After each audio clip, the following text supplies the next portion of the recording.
Hello दोस्तों, स्वागत है आपका हमारे यूट्यूब चैनल मिशन लेक्चरर पे। तो दोस्तों, आज की क्लास में हम बात करेंगे उत्तराखंड प्रवक्ता हिंदी के द्वितीय प्रश्न पत्र की। इससे पहले हमारी जो क्लासेस हैं दोस्तों लगातार आ चुकी हैं और आप देखे होंगे आपने हमारे चैनल के प्लेलिस्ट में हिंदी की क्लासेस जो लगातार हो रही हैं, उसमें भारतीय काव्य शास्त्र के हमारे कंप्लीट टॉपिक हो चुके हैं और पाश्चात्य काव्य शास्त्र पर हमारे टॉपिक लगातार चल रहे हैं। तो दोस्तों, आज की टॉपिक हमारा रहेगा क्रोचे का अभिव्यंजनावाद। और इससे पहले हमने 2 क्लासेस क्लास 80 और क्लास 81 में हमने एमसीक्यू के माध्यम से आपको जो है प्रैक्टिस के तौर पर क्वेश्चन प्रोवाइड कराए हैं। आप उन्हें ज़रूर वॉच कर लीजिएगा दोस्तों, उससे जो है थोड़ा-सा जजमेंट हो जाता है कि तैयारी किस किस लेवल की चल रही है। तो इसलिए इस प्रकार की क्लासेस भी आपको बीच-बीच में देखने को मिलती रहेंगी। तो आज का टॉपिक हमारा क्रोचे का अभिव्यंजनावाद है। तो टॉपिक स्टार्ट करते हैं दोस्तों। इससे पहले आपसे रिक्वेस्ट है कि आप हमारे चैनल पर नए हैं तो पहले तो चैनल को सब्सक्राइब कर लें। साथ ही दोस्तों आपसे रिक्वेस्ट है कि आप हमारी क्लास की जो है मेंबरशिप ज़रूर जॉइन कर लें। तो सामान्य सी मेंबरशिप है दोस्तों, 89 में हमारी सामान्य मेंबरशिप है। प्लीज़ आप इसे ज़रूर जॉइन कर लीजिएगा।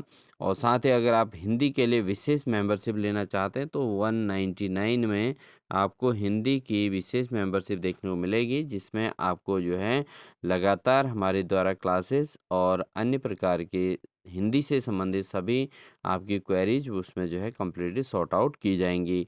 तो बिना स्किप किए पूरे क्लास को जरूर वॉच कीजिएगा। साथ ही चैनल को सब्सक्राइब करके बेल आइकन दबाकर ऑल नोटिफिकेशन ऑन कर लीजिएगा। ज़्यादा देरी ना करते हुए स्टार्ट करते हैं आज की क्लास को। तो दोस्तों, हम स्टार्ट करते हैं क्रोचे का अभिव्यंजनावाद। इसके जो व्याख्या है इसको हम डिटेल पूरा स्टडी करेंगे और साथ ही इस पर आधारित एमसीक्यू के माध्यम से कॉन्सेप्ट को क्लियर करेंगे। तो बिना देरी के स्टार्ट करते हैं। तो इटली के प्रसिद्ध दर्शन शास्त्री दोस्तों, जो क्रोचे थे वो इटली के दर्शन शास्त्री रहे हैं और इनका जो नाम था दोस्तों वो वेनेडेटो क्रोचे। ठीक है। तो ये वेनेडेटो क्रोचे जो हैं ये आधुनिक सौंदर्य शास्त्र के प्रमुख प्रवर्तक के रूप में जाने जाते हैं। और क्रोचे ने जो है इन्होंने कला का जो सिद्धांत प्रस्तुत किया था दोस्तों, उसको क्या कहा जाता है? उसको कहा जाता है अभिव्यंजनावाद या अंतःप्रेरणा। ठीक है। अभिव्यंजनावाद भी इसको कहते हैं और साथ ही उसको अंतःप्रेरणा यानी कि अभिव्यक्ति सिद्धांत के नाम से भी इसको जाना जाता है।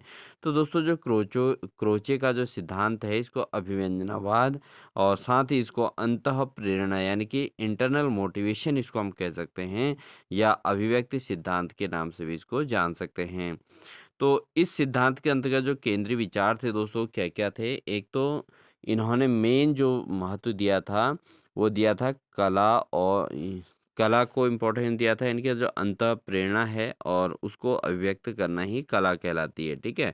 जैसे एक कलाकार होता है दोस्तों, अगर एक कलाकार अपने किसी भी दृश्य को बनाता है तो उसके अंदर जो इंटरनल मोटिवेशन आता है उसके आधार पर अगर वो किसी अभिव्यक्ति करता है, किसी चीज़ को बनाता है या उसके बिंब को उत्पन्न करता है, तो ऐसी स्थिति को हम कला कहते हैं और ये अंतःप्रेरणा पर आधारित होती है। तो ये क्रोचे का जो अभिव्यंजनावाद है, वो भी इसी प्रकार के अंतःप्रेरणा पर आधारित है और इन्होंने आधुनिक सौंदर्य शास्त्र के प्रमुख प्रवर्तक के रूप में इनको जाना जाता है। तो आप अगर क्वेश्चन आएगा कि आधुनिक सौंदर्य शास्त्र के प्रमुख प्रवर्तक कौन हैं? तो आपका आंसर होना चाहिए क्रोचे। ठीक है। और इनके जो सिद्धांत हैं दोस्तों, एक तो इसको अभिव्यंजनावाद कहा।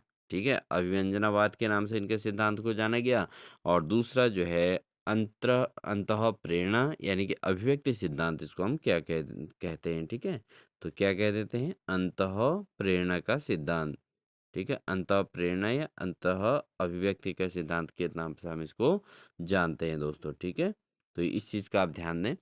अब यानी कि जो कलाकार के अंदर के जो भीतरी चेतना है उसको वो बिंब के रूप में उत्पन्न करता है, वहीं पूर्ण और स्वाभाविक रूप से प्रकट हो जाए।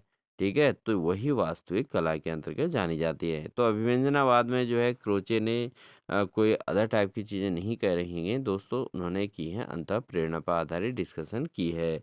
तो आप इस चीज़ को ज़रूर नोटिस कर लें कि क्रोचे का जो व्यंजनवाद है, वो किस पे डिपेंड है, वो है अंतःप्रेरणा पर आधारित है। तो दोस्तों एक-एक कॉन्सेप्ट आपको अच्छे से क्लियर हो, इसलिए हम आराम से क्लास को थ्योरेटिकल करेंगे, उसके बाद हम उस पे रिलेट एमसीक्यू प्रश्न को भी जो है सॉल्व करके, विशेष क्वेश्चनों को सॉल्व करके आंसर क्लियर करेंगे। अब दोस्तों जो क्रोचे हैं वो मानते हैं कि कला का जन्म अंतःप्रेरणा से होता है, यानी कि इंट्यूशन से होता है। और यहाँ पर जो है अंतःप्रेरणा दो प्रकार की होगी।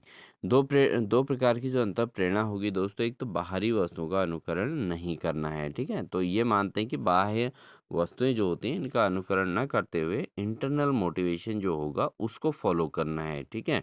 और दूसरा क्या मानते हैं, कलाकार के मन में पैदा हुआ एक जीवंत भावात्मक मानसिक बिंब, यानी कि किसी भी चीज को देखकर उनके मन में जो जीवंत भाव उत्पन्न होता है, यानी कि जो भावनात्मक विचार आते हैं या मानसिक जो बिंब उत्पन्न होते हैं, उसको वो अंतःप्रेरणा मानते हैं और उन्होंने उसी अंतःप्रेरणा को एक कला का रूप माना है। तो यही क्रोचे के मेन पहचान है उनके साहित्य की, उनके काव्य रचना के अंतर्गत। तो ये चीज़ उन्होंने जो है पाश्चात्य काव्य शास्त्र के अंतर्गत अपनी बात रखी है। साथ ही दोस्तों ये मानते हैं कि जो बिंब बनता है, यानी कि कलाकार के मन में जो जीवंत होता है जो बिंब, वो बिना भाषा के, बिना शब्दों के, बिना आकृति के ही मन में संपूर्ण अनुभव के रूप में स्थित रहता है। यानी कि जो कलाकार के मन में जो पैदा होता है, जो जीवंत भावनात्मक मानसिक बिंब उत्पन्न होता है, वो जो है किसी भाषा की आवश्यकता नहीं होती उसमें, उसमें कोई शब्दों की ज़रूरत नहीं है, बिना आकृति के और मन में संपूर्ण अनुभव के साथ ये स्थित रहता है। यह कला की प्रथम अवस्था कहलाती है। तो ये चीज़ इन्होंने अपने जो है क्रोचे ने अपने अभिव्यंजनावाद के अंतर्गत ये बात कही है, यानी कि अभिव्यक्तिवाद इसको हम कह सकते हैं दोस्तों, ठीक है। क्रोचे की जो अभिव्यक्ति है दोस्तों, वो अंतःप्रेरणा का पूर्ण रूप है। उनके अनुसार ये है कि जो अभिव्यक्ति होती है, यानी कि विचारों को व्यक्त करने की जो क्षमता होती है, वो किस पे डिपेंड करती है? अंतःप्रेरणा का पूर्ण रूप होती है। यानी कि हमारे मन में जिस प्रकार की प्रेरणा उत्पन्न होएगी, उसके अकॉर्डिंग ही हम किन्हीं भी किसी भी चीज़ को अभिव्यक्त कर सकते हैं। यानी कि अगर कोई चित्र आपने देखा है, तो उसको अगर कोई कलाकार प्रस्तुत कर रहा है, तो इट मीन्स उसके अंदर जो उस चित्र को लेकर जो भाव आ रहे हैं, उसको वो चित्र के माध्यम से प्रस्तुत करता है। तो इन्हीं शब्दों को क्रोचे ने प्रसिद्ध रूप से कहा है कि intuition and expression are identical. तो जो इंट्यूशन होता है और जो एक्सप्रेशन होते हैं वो क्या होते हैं, आइडेंटिकल होते हैं। अर्थात अंतःप्रेरणा और अभिव्यक्ति वास्तव में एक ही प्रक्रिया के दो नाम होते हैं। तो अंतःप्रेरणा हो गई और उसको अभिव्यक्त करना, ये क्या होती है, एक ही प्रक्रिया के दो नाम जाने जाते हैं, ठीक है। अब बात करते हैं कि अभिव्यक्ति में क्या होता है कि कलाकार मन के बिंब को किसी रूप में भी बाहर प्रकट करता है। अब जरूरी नहीं है कि कलाकार चित्रों के माध्यम से ही प्रस्तुत करे। कलाकार कैसे प्रस्तुत कर सकता है, कविता के माध्यम से कर सकता है, चित्रकला के माध्यम से भी प्रस्तुत कर सकता है, संगीत के माध्यम से भी प्रस्तुत कर सकता है। इसके अलावा नृत्य के माध्यम से भी कलाकार अपने आप को प्रस्तुत कर सकता है। साथ ही इसमें भाषा का भी योगदान हो सकता है दोस्तों, ठीक है। तो ये सारी चीज़ें दोस्तों अभिव्यक्ति को रिप्रेजेंट करती हैं, यानी कि द इंट्यूशन एंड एक्सप्रेशन जो होती हैं, वो किस रूप में व्यक्त हो सकती हैं। वो कविता के रूप में हो सकती हैं, चित्रकला के रूप में हो सकती हैं, संगीत के रूप में हो सकती हैं, नृत्य के रूप में हो सकती है और भाषा के रूप में भी हो सकती हैं। अ, इसके आधार पर उन्होंने कहा कि जो अंतःप्रेरणा ठीक उसी रूप से अभिव्यक्त नहीं हो पाती, तो वह कला नहीं कहलाती है। यानी कि जिस प्रकार की अंतःप्रेरणा आ रही है मन में, अगर उसको आप ठीक उसी रूप में अभिव्यक्त नहीं कर पा रहे हैं, तो उसको हम कला नहीं कहते हैं। क्योंकि कला की पूर्णता अभिव्यक्ति की पूर्णता पर निर्भर करती है। यानी कि जैसा आप व्यक्त अभिव्यक्त करेंगे, वही आपकी जो है कलात्मकता को रिप्रेजेंट करती है। तो ये चीज़ इन्होंने बात स्पष्ट कही है कि अभिव्यक्ति जो है अंतःप्रेरणा का पूर्ण रूप होता है। आगे इन्होंने कहा है दोस्तों, कला का जो लक्ष्य है वो सौंदर्य न कि उपयोगिता, इन्होंने ये बात कही है। जो कला का लक्ष्य है वो किस पर डिपेंड है? सौंदर्य न कि उपयोगिता। तो इस पर आधारित है। क्रोचे कला को नैतिकता, राजनीतिक, धर्म, शिक्षा या सामाजिक उपयोगिता से मुक्त रखते हैं। तो इन्होंने जो कला को माना है दोस्तों, एक तो नैतिकता से, राजनीति से, धर्म से, शिक्षा या सामाजिक उपयोगिता से मुक्त इन्होंने रखने की बात कही है कला को। ठीक है, तो कला का लक्ष्य क्या होना चाहिए? एक तो नैतिकता, राजनीति, धर्म, शिक्षा, इन चीज़ों का इसमें कोई भी रोल नहीं होना चाहिए। इन चीज़ों का इसमें कोई महत्व नहीं है। ठीक है, आप किस प्रकार की राजनीति से डिपेंड करते हैं, उससे कोई लेना देना नहीं। धर्म कौन किस धर्म से, इससे कोई मतलब नहीं है, क्योंकि अंतःप्रेरणा है और अंतःप्रेरणा के अंतर्गत कोई भी विचार हो, उसको जो है इन चीज़ों से मुक्त ही रखना चाहिए और सामाजिक उपयोगिता से भी इसको मुक्त रखना है कि इसका उपयोग समाज में क्या है। कला का लक्ष्य केवल भावनात्मक अभिव्यक्ति है, कला का कोई बाहरी उद्देश्य नहीं होता। ठीक है, तो भावनात्मक अभिव्यक्ति को महत्व दिया गया है और कला अपने आप में एक मूल्य है। यानी कि जो आपके अंतः प्रेरणा है उसको अभिव्यक्त करना ही अपने आप में एक मूल्य होता है। यानी कि उसको दबाए नहीं रखना है। अपने अंदर की अंतः प्रेरणा को भाषा के माध्यम से, या आप चित्रकला के माध्यम से, कविता के माध्यम से, संगीत के माध्यम से, नृत्य के माध्यम से और अन्य भी किसी माध्यम से अपने अंतःप्रेरणा को अभिव्यक्त कर सकते हैं। तो ये बात इन्होंने जो है क्रोचे ने कही है दोस्तों। क्रोचे दोस्तों भाषा को भी एक कला के तौर पे ही मानते हैं, क्योंकि भाषा क्या होती है? किसी भी बात को अभिव्यक्त कर सकती है। यानी कि बिना चित्र, बिना संगीत और बिना किसी प्रकार के अन्य चीज़ों की आवश्यकता के भी आप भाषा के माध्यम से अपने बातों को अभिव्यक्त कर सकते हैं, अपने अंदर की बातों को व्यक्त कर सकते हैं। तो ये बात इसलिए इन्होंने इसको भी एक प्रकार की कला का रूप माना है। ठीक है, अगली बात इन्होंने कही कि कलाकार का व्यक्तित्व एवं भावपूर्ण जो भावभूमि है, तो कला कलाकार की व्यक्तिगत अनुभूति होती है। ये बात बिल्कुल सही है, क्योंकि अंतःप्रेरणा है तो व्यक्तिगत अंतःप्रेरणा होगी। तो ये कलाकार की व्यक्तिगत अनुभूति के तौर पर मानते हैं।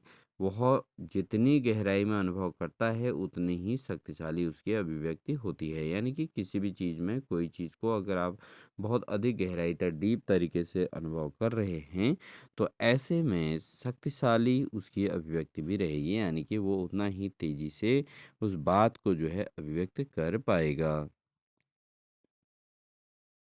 इसलिए कला में कलाकार का संपूर्ण व्यक्तित्व झलक उठता है, ये बात इन्होंने कही है। और उसकी अनुभूति, भाव, कल्पना, अंतर्दृष्टि और संवेदना शक्ति भी उसी प्रकार से डेवलप होती रहती है।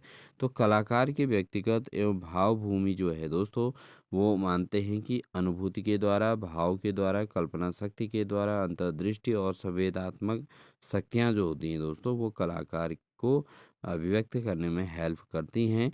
तो ये बात इन्होंने व्यक्तिगत अनुभूति के अंतर्गत मानी है दोस्तों। ठीक है, तो ये क्रोचे का अभिव्यंजनावाद का टॉपिक हमारा चल रहा है। तो बहुत महत्वपूर्ण ये पॉइंट हैं दोस्तों, इनको आप बिल्कुल नोट करेंगे। छोटी छोटी बातें हैं, लेकिन ये एग्जाम के दृष्टिकोण से बहुत हेल्पफुल होती है। साथ ही दोस्तों, क्रोचे ने अनुकरणवाद का खंडन भी इसके अंतर्गत किया है, क्योंकि जो प्लेटो और अरस्तु के जो अनुकरणवादी सिद्धांत थे दोस्तों, उनको इन्होंने क्या किया है? पूर्णतः अस्वीकार किया है।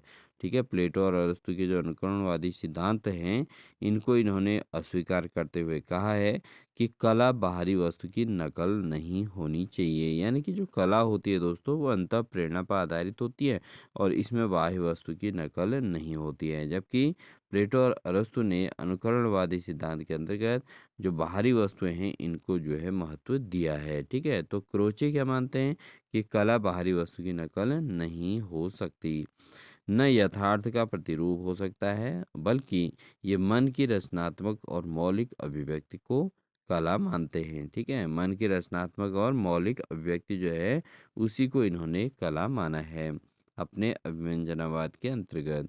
और साथ ही एक सच्चा कलाकार क्या होता है? वो प्रतिबिंब नहीं बनाता, बल्कि सृजन करता है। कलाकार के द्वारा क्या होता है दोस्तों? प्रतिबिंब नहीं बनाता, बल्कि क्या कर देता है? उस अभिव्यक्ति को सृजन करता है। ठीक है? तो ये बात इन्होंने अपने अनुकरणवाद के अंतर्गत इस बात को इन्होंने जो अनुकरणवाद का इन्होंने जब खंडन किया तो इन्होंने साफ-साफ माना है कि एक सच्चा कलाकार जो है प्रतिबिंब नहीं बनाता बल्कि सृजन करता है, यानी कि उस प्रतिबिंब को सृजन करता है स्वयं जो है अपने मनः विचारों के आधार पर।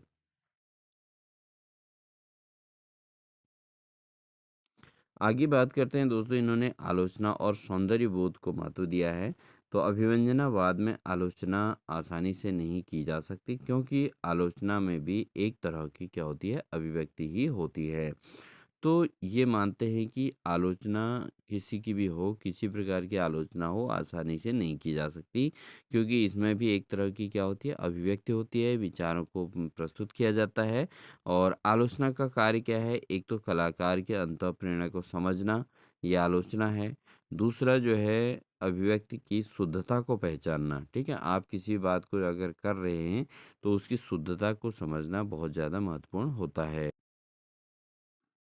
तो कलाकार की अंतःप्रेरणा को समझना है पहले, उसके अलावा जो है आलोचना करने से पूर्व ये जो है आलोचना किसी की आसानी से नहीं की जा सकती, ये इनका मानना है।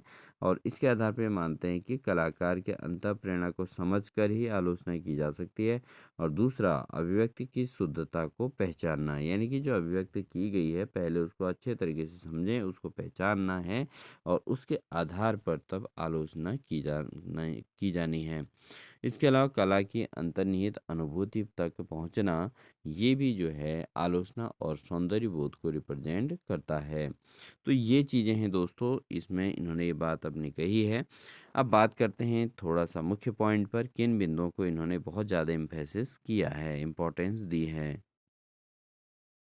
तो क्रोचे ने दोस्तों इन्होंने कहा है कि कला का मूल जो है वो है कि अंतः प्रेरणा, यानी कि सबसे मेन बात क्या है, कला किस प्रकार की होती है, कला एक प्रकार की अंतः प्रेरणा इन्होंने माना है। तो मेन पॉइंट तो यही है कि अंतः प्रेरणा इसमें मेन इंपॉर्टेंस रोल प्ले कर रहा है। कला की पूर्णता ही अभिव्यक्ति कहलाती है। तीसरा है, अंतःप्रेरणा और अभिव्यक्ति एक ही होते हैं, ठीक है? जब अंतःप्रेरणा होगी तभी व्यक्ति जो है किसी भी बात को अभिव्यक्त कर पाएगा। तो अंतःप्रेरणा जो होगी वो अभिव्यक्त पर आधारित होगी। इसके अलावा कला किसी नैतिक सामाजिक उद्देश्य में बंधी नहीं रहती है, यानी कि कला को जो है आप मोरल और सोशल उद्देश्य के अंतर्गत, मोरल और सोशल एम के अंतर्गत उसको बाउंडेड नहीं मान सकते हो, ठीक है? इसके अलावा भाषा भी एक प्रकार की क्या है, कला है। ठीक है? भाषा क्या है, एक प्रकार की कला है। यानी कि किसी भी बात को अभिव्यक्त करने की कला, अब किसी भी बात को अभिव्यक्त करना भाषा है। और भाषा के द्वारा जो है उसके अंतः भावों को प्रस्तुत किया जाता है। तो ये भी एक प्रकार की कला के अंतर्गत इन्होंने रखा है। कला में मन की रचनात्मक प्रक्रिया और होती है लेकिन अनुकरण नहीं है। तो इसमें क्या होता है कि जो कलाकार होता है वो अपने क्या करता है, मन की रचनात्मक प्रक्रिया को रिप्रेजेंट करता है और साथ ही इसके अंतर्गत अनुकरण को महत्व नहीं दिया गया है। तो दोस्तों ये थे जो है क्रोचे का अभिव्यंजनावाद पर आधारित हमारा व्याख्यान था। तो आई होप आपको अच्छा लगा होगा, और अच्छा लगा तो वीडियो को लाइक ज़रूर कर दीजिएगा दोस्तों। और कमेंट सेक्शन में ज़रूर अपने कमेंट्स दीजिएगा कि आपको हमारी क्लास कैसी लगती है। ठीक है दोस्तों, अब बात करते हैं इस पर रिलेट एमसीक्यू प्रश्न, जिनके आधार पर हम यहाँ पर इस कॉन्सेप्ट को पूरा कंप्लीटली एग्ज़ाम के दृष्टिकोण से तैयार करेंगे। क्योंकि दोस्तों जो व्याख्यान के अंतर्गत कुछ चीज़ें जो है किस तरीके से पूछी जाएंगी, हालांकि टॉपिक हमेशा एग्ज़ाम में व्याख्यान पर आधारित ही होते हैं, लेकिन उनके क्वेश्चंस को थोड़ा मॉडिफाइड करके पूछा जाता है, यानी कि एक नए रूप में पूछा जाता है जो एग्ज़ाम में स्टूडेंट्स को जो है दिक्कत पैदा करता है। तो इसलिए इस यहाँ पर हम टॉपिक के साथ सीधे एमसीक्यू के माध्यम से कॉन्सेप्ट क्लियर करते हैं। आप हमारे किसी भी क्लास को देख सकते हैं, तो उसमें आपको ये सब कुछ देखने को मिलेगा। इसलिए जो है आपसे रिक्वेस्ट है, आप प्लीज़ हमारी चैनल की मेंबरशिप ज़रूर ज्वाइन कर लें। पहला प्रश्न है दोस्तों, क्रोचे का अभिव्यंजनावाद किस पर आधारित है? तो क्रोचे का जो अभिव्यंजनावाद है वो किस पर आधारित है? पहला है अनुकरण, अंतःप्रेरणा, व्यक्ति, रस, भाव या रूपवाद। तो दोस्तों अगर हम बात करते हैं क्रोचे का अभिव्यंजनावाद जो है वो किस पर डिपेंड है, हमने सबसे पहले टॉपिक की शुरुआत में ही पढ़ा है कि क्रोचे ने अभिव्यंजनावाद के अंतर्गत सबसे पहले अंतःप्रेरणा के अभिव्यक्ति को महत्व दिया है। तो ये इसका आंसर सही होगा, अंतःप्रेरणा यानी कि अभिव्यक्ति पर आधारित रहेगा। तो ऑप्शन नंबर बी इसका सही आंसर रहेगा दोस्तों, ठीक है। नेक्स्ट क्वेश्चन है, क्रोचे किस देश के दार्शनिक हैं? तो शुरुआत में ही हमने बता दिया था आपको, क्रोचे जो है किस देश के दार्शनिक हैं? तो ये हैं दोस्तों इटली के दार्शनिक के तौर पे इनको जाना जाता है। और इन्होंने जो है अभिव्यंजनावाद के अंतर्गत ये जो है अंतःप्रेरणा यानी कि अंतः अभिव्यक्ति को महत्व दिया है। और इसको जो है भाषा, साहित्य और दर्शन, कविता किसी के माध्यम से भाषा, साहित्य और साथ ही संगीत, कविता और इन माध्यमों से अभिव्यक्त किया जा सकता है। तो इसको एक कलात्मक तौर पे ये मानते हैं। और ये जो है साइंटिस्ट कहाँ के हैं, दार्शनिक कहाँ के हैं दोस्तों? ये हैं इटली के दार्शनिक हैं, ठीक है। तो फिलोसोफर हैं दोस्तों क्रोचे, और इन्होंने जो है अभिव्यंजनावाद को महत्व दिया है, ठीक है। अगला प्रश्न है दोस्तों, कला का आरंभ क्रोची के अनुसार किससे होता है? तो दोस्तों जो कला का आरंभ है क्रोची के अनुसार किससे होता है? ऑप्शन है तर्क, अंतःप्रेरणा, कल्पना या अनुकरण। तो जो क्रोचे मानते हैं उनके अनुसार जो है कला का आरंभ किससे होता है? ये होता है दोस्तों अंतःप्रेरणा के माध्यम से। तो क्रोचे ने मेनली दोस्तों अंतःप्रेरणा को ही इम्पोर्टेंस दिया है। और अंतःप्रेरणा पर आधारित एग्जाम अगर कोई क्वेश्चन आता है तो वो आप सीधे सीधे जो है, क्योंकि आपके जो 100 प्रश्न रहेंगे, 150 प्रश्न रहेंगे, तो उसमें अंतःप्रेरणा पर आधारित 1 या 2 प्रश्न रहेंगे जो क्रोचे से रिलेट करेंगे। तो उस समय प्रेजेंस ऑफ माइंड के साथ आपका आंसर देना बहुत महत्वपूर्ण रहेगा। इस चीज़ को आप नोट ज़रूर कर लीजिएगा। तो क्रोचे का मेन फोकस किस पे है? अंतःप्रेरणा पर। अगला प्रश्न है, अंतःप्रेरणा और अभिव्यक्ति एक ही हैं, यह किसका मत है? तो कौन मानते हैं दोस्तों कि अंतःप्रेरणा हो या उसकी अभिव्यक्ति हो वो एक ही होती हैं, यह किसका मत है? तो ऑप्शन है प्लेटो, अरस्तु, क्रोचे या आचार्य कुंतक। तो अंतःप्रेरणा और अभिव्यक्ति दोनों एक ही मानी जाती हैं। ये जो मत है दोस्तों ये है क्रोचे का। तो अंतःप्रेरणा पर और अभिव्यक्ति को एक ही माना है क्रोचे ने, इसलिए ऑप्शन नंबर सी इसका सही आंसर हो जाएगा। नेक्स्ट क्वेश्चन है दोस्तों, क्रोचे कला को किससे मुक्त रखते हैं? तो क्रोचे के अनुसार कला को किससे मुक्त रखा गया है? ऑप्शन है नैतिकता, सामाजिक उपयोगिता, धर्म या उपयुक्त सभी। तो क्रोचे ने कला को किससे मुक्त माना है? तो इन्होंने जो है कला को जो है नैतिकता हो गया, सामाजिक उपयोगिता हो गया, धर्म हो गया, इन तीनों चीज़ों से इन्होंने मुक्त रखने की बात कही है। तो इसलिए ऑप्शन नंबर डी इसका सही आंसर हो जाएगा। अगला प्रश्न है, अभिव्यंजनावाद में कला का मुख्य तत्व क्या है? तो अभिव्यंजनावाद में जो कला का मुख्य तत्व है वो क्या है? ऑप्शन है तर्क, अनुकरण, अभिव्यक्ति या ज्ञान। तो अभिव्यंजनावाद के अंतर्गत जो कला का मुख्य सोर्स रहा है, मुख्य जो तत्व रहा है दोस्तों, क्या रहा है? वो रहा है अभिव्यक्ति। ठीक है, तो अभिव्यंजनावाद का ही अर्थ है दोस्तों अभिव्यक्ति को रिप्रेजेंट कर रहा है, इसलिए ऑप्शन नंबर सी इसका सही आंसर हो जाएगा। दोस्तों अगर हम किसी भी टॉपिक पर अगर व्याख्यान क्लास पढ़ लेते हैं तो उसके बाद एमसीक्यू हमारे लिए बहुत ही आसान हो जाते हैं। तो ये हर स्टूडेंट्स के लिए एक हेल्पफुल हमारी क्लास रहती है, इसलिए हम केवल एमसीक्यू के माध्यम से क्लासेज नहीं कराते हैं। एमसीक्यू के माध्यम से केवल टेस्ट क्लासेस कराते हैं, साथ ही जो है व्याख्यान के द्वारा उसके अंतर्गत जो एमसीक्यू होती हैं वो बहुत ज़्यादा हेल्पफुल होती हैं, आपको एग्ज़ाम के लिए प्रिपेयर करती हैं। इसलिए प्रत्येक टॉपिक का व्याख्यान भी आपको नोट्स के तौर पे शॉर्ट फॉर्म में तैयार कर लेना चाहिए। अगला प्रश्न है, भाषा को क्रोचे किसका रूप मानते हैं? तो क्रोचे के अनुसार भाषा किसका रूप है? विज्ञान, कला, इतिहास या समाजशास्त्र। तो दोस्तों हमने देखा कि भाषा को क्रोचे ने क्या माना है? एक प्रकार की कला माना है, ठीक है। तो ऑप्शन नंबर बी इसका सही आंसर हो जाएगा।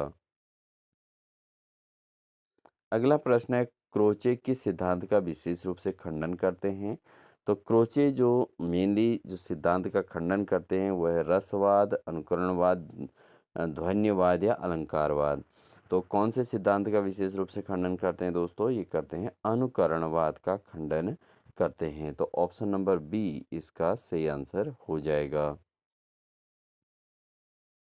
अगला प्रश्न है, क्रोची के अनुसार कला कैसी होती है? तो क्रोची के अनुसार कला किस प्रकार की होती है? ये होती है उपयोगितामूलक या शिक्षामूलक या सौंदर्यमूलक या राजनीतिक। तो क्रोची के अनुसार जो कला होती है दोस्तों, वो होती है आपकी सौंदर्यमूलक के तौर पे। तो कला को जो है सौंदर्यमूलक के तौर पे इन्होंने माना है, तो इसलिए ऑप्शन नंबर सी इसका सही आंसर हो जाएगा। बढ़ेंगे दोस्तों अगले प्रश्न में, क्रोचे कला का मूल्य किसमें मानते हैं?